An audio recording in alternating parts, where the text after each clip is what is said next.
எனக்கு என்னதான் ஆகுது? என்ன மிஸ் பண்ணியா ஸ்பைடி? வெல்கம் பேக் நண்பர்களே. இன்னைக்கு நம்ம எதை பத்தி பார்க்க போறோம்னா, Spiderman brand new day ட்ரெய்லரோட second trailer release ஆயிருக்கு.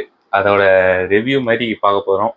முன்னாடி இருந்த ட்ரெய்லரோட இந்த ட்ரெய்லர் டீட்டெயில்ஸ் கொஞ்சம் அதிகமா இருந்துச்சு. அந்த டீட்டெயில்ஸ் எடுத்து நம்ம கிளியரா உட்காந்து என்னன்னு பார்க்க போறோம். ஓகேவா, வாங்க வீடியோக்குள்ள போகலாம். எதை பத்தி பேசணும்னு நினைச்சேன்னா, அந்த முக்கியமான ஃபர்ஸ்ட் இன்ட்ரோவே வந்து நம்ம ஸ்பைடர்மேன் வந்து நிக்கிற மாதிரி, ஸ்பைடர்மேன் வந்து யாரை எடுத்து நிக்கிறாங்கன்னா, நம்ம ஸ்கார்பியன் எடுத்து நிக்கிற மாதிரி ஒரு சீன் பேக்ரவுண்ட்ல ரன் ஆயிட்டு இருந்துச்சு.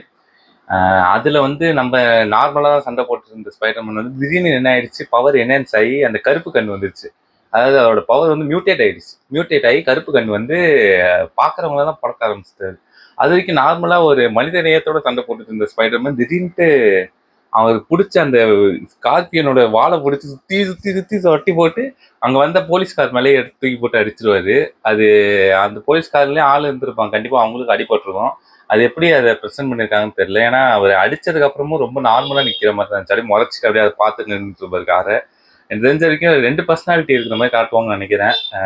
2 பர்சனாலிட்டினா ஒரு நல்லவரும் இன்னொருத்தர் கெட்டவராகவும் ஸ்பைடர்மேன்ல ப்ரெசென்ட் ஆவாங்கன்னு நினைக்கிறேன். அந்த வகையில ஏன்னா கண்ணு ஒருத்தர் நல்லா கருப்பாகுது.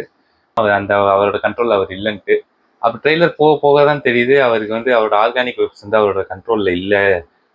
புதுசாக ஒரு வெப்ஸ் வந்துருக்கு. முன்னாடியே அவர் வெப் ஷூட்டர் தான் யூஸ் பண்ணிருந்தாரு. தனியாக அவருக்குன்னு ஒரு வெப் ஷூட்டர் வாங்கி அதை ரெடி பண்ணி யூஸ் பண்ணிட்டு இருந்தாரு. திடீர்னு பார்த்தா அவருக்கு அந்த வெப் ஷூட்டர் கண்ட்ரோலில் இல்லை. அதனால திடீர்னு ஆர்கானிக் வெப் ஷூட்டர்ஸ் வர ஆரம்பிச்சிச்சு அவருக்கு உடம்பு வந்து. அவர் வச்சிருந்த வெப் ஷூட்லேயே கொஞ்சம் அலைன்மெண்ட் இருக்கும். கரெக்டாக அந்த வெப் ஷூட்டரோட அலைன்மெண்ட் ஸ்டார் மாதிரி கரெக்டாக வரும்.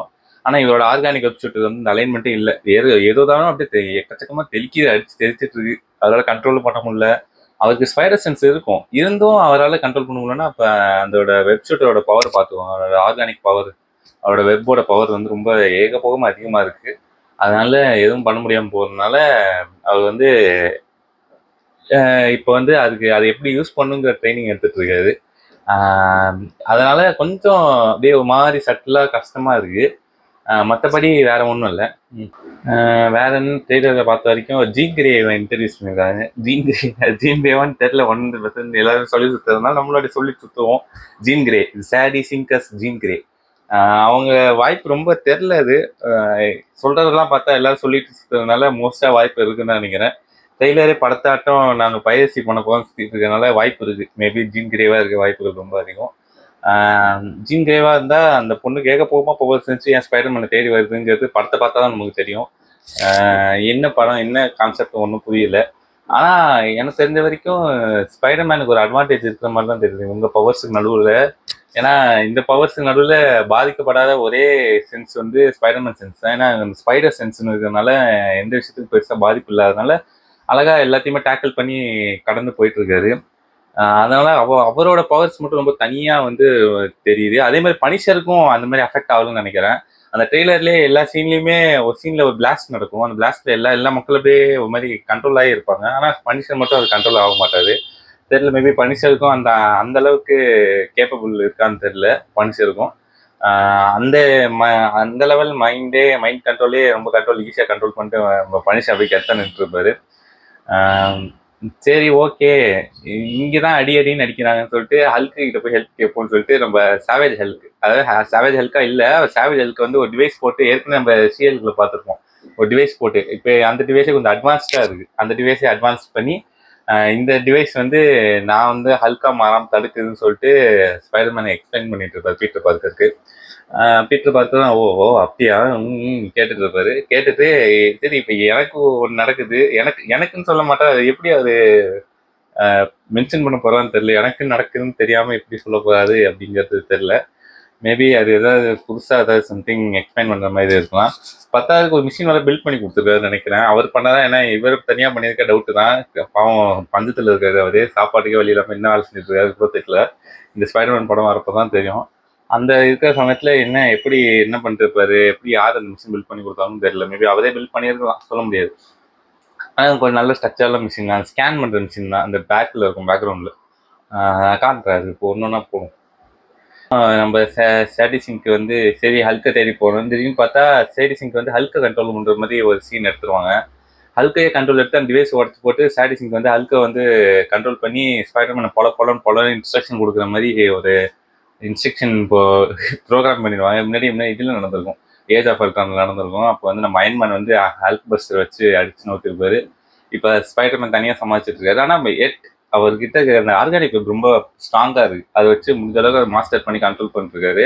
பத்தாவதுக்கு ஹேண்டு கூடலாம் சண்டைக்கு போவார். அந்த ஹேண்டில் தான் பயங்கரமாக இப்படி வெப்சூட்டை தெரிப்பார். அப்படியே தெரிக்கும் கையிலேருந்து. இதே ஃபுல்லாக தெரிச்சு எல்லாரையுமே கண்ட்ரோல் எடுத்துருவாரு. ஆனால் ஓரளவுக்கு அந்த ஆர்கானிக் வெப்பை கண்ட்ரோல் பண்ண ஆரம்பிச்சிருவாங்கிற மாதிரி தான் அந்த படத்தோட பேஸ் ஒரு கட்டத்தில் வந்து அட்டைன் ஆகுது. எனக்கு தெரிஞ்ச வரைக்கும் கண்ட்ரோல் எடுத்துப்பாருன்னு தான் நினைக்கிறேன். ஆனால் எப்படின்னு தான் தெரியல, பார்ப்போம். அது படம் போக போக நம்ம படம் பார்த்தா தான் ஃபுல்லாக தெரியும்.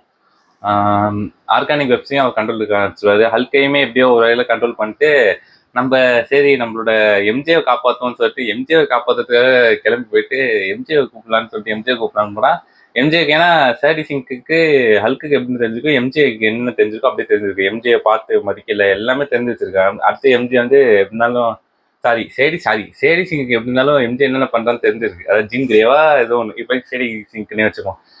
சேடி சிங்க்கு வந்து அவங்களுக்கு தெரிஞ்சிருக்கு ஜீன் கிரே எம்ஜே என்ன பண்ணிட்டு இருப்பாங்கன்ட்டு. அதான் ஏன் எம்ஜே பண்ணதெல்லாம் சொன்னதுனால சரி எம்ஜேக்கும் ஆபத்து இருக்கிறதுனால எம்ஜே ஃபர்ஸ்ட் பாதுகாப்பான இடத்துல வைப்போம்னு சொல்லிட்டு பனிஷர்கிட்ட வந்து விட்டு போயிரு. ஏன்னா பனிஷருக்கு தான் அந்த அந்த இது வந்து வேவ்ஸ் அட்டாக் ஆகல, அந்த பிளாஸ்ட் நடக்கிறப்ப அட்டாக் ஆகல. அது பிளாஸ்ட் நடந்ததுக்கு அப்புறம் முன்னாடி வந்துச்சுன்னா இல்லை அதுக்கப்புறம் வந்துச்சுன்னு தெரியல. மேபி அதை பார்த்து தான் ஸ்பைடர்மேன் வந்து சரி பனிஷர் ஹெல்ப் பண்ணலாம்னு சொல்லிட்டு மனுஷர்கிட்ட போயிட்டு எம்ஜே விட்டு வர மாதிரி சீன் இருக்கும். அதுக்கப்புறம் ஹல்க்குக்கான டிவைஸ் ரெடி பண்ணிட்டு அவரை போய் ஹல்க்கு பார்க்குற மாதிரி தான் இருக்கும். மேபி ஹல்க்கு கூட கண்ட்ரோல் வந்துருவாங்க தான் நினைக்கிறேன். அது எப்படின்னு தெரியல, என்ன மாதிரி ஸ்ட்ரக்சரில் படம் போக போகுதுன்னு. படம் பார்த்தா தான் உங்களுக்கு படம் ஃபுல்லாக தெரியும். சேடி சிங்க்கு ஒரு கிரவுண்டடான படமாக இருக்கும். படம் நல்லா தான் வந்திருக்கு. அதுவும் இந்த ஆர்கானிக் வெப்சூட்டர்ஸ் எப்படி அவர் கண்ட்ரோல் பண்ண போகிறாருங்கிறது, அதுதான் இந்த பிராண்ட் நியூ டே, அதாவது புதுசாக நடக்க போகிற நாள். அதை வந்து படத்தோட டைட்டிலுக்கு ஏற்ற மாதிரியே வச்சுட்டாங்க. அதுக்கேற்ற மாதிரியே படம் வந்து ஒர்க் அவுட் ஆகிட்டு இருக்கு. கண்டிப்பாக அந்த மாதிரி தான் படம் வந்திருக்கும் அவுட்டு. மேற்கொண்டு ஃபுல்லாக இந்த படத்தை பார்த்தா தான் நமக்கு என்னன்னு சொல்ல முடியும். எனக்கு இந்த ட்ரெய்லர் அப்பயே ஏற்கனவே ட்ரெய்லர் ஏதாவது பைரட்ஸி ஆயிடுச்சு, லீக் ஆகி போச்சா, சரி எல்லாத்தையும் சொல்லிட்டு இருப்பாங்களே நம்ம எப்போ ரிவ்யூ போடலான்னு வெயிட் பண்ணிட்டு இருந்தேன்.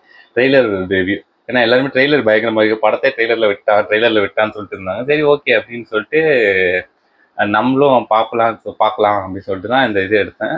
அதே மாதிரி எடுத்து பார்த்தாச்சு. ட்ரெய்லர் நல்லா இருந்துச்சு. இன்னைக்கு ரிலீஸ் பண்ணிட்டான், நல்ல விதமாக போச்சு. நானும் பார்த்தாச்சு. இப்போ ரிவ்யூ சொல்லி முடிச்சாச்சு. நன்றி, வணக்கம். இந்த மாதிரி இன்னும் நல்ல ரிவ்யூவோட சந்திப்போம். அன்டில் தென் பாய் ஃப்ரம் உங்கள் விஜே பாரத்வாஜ்.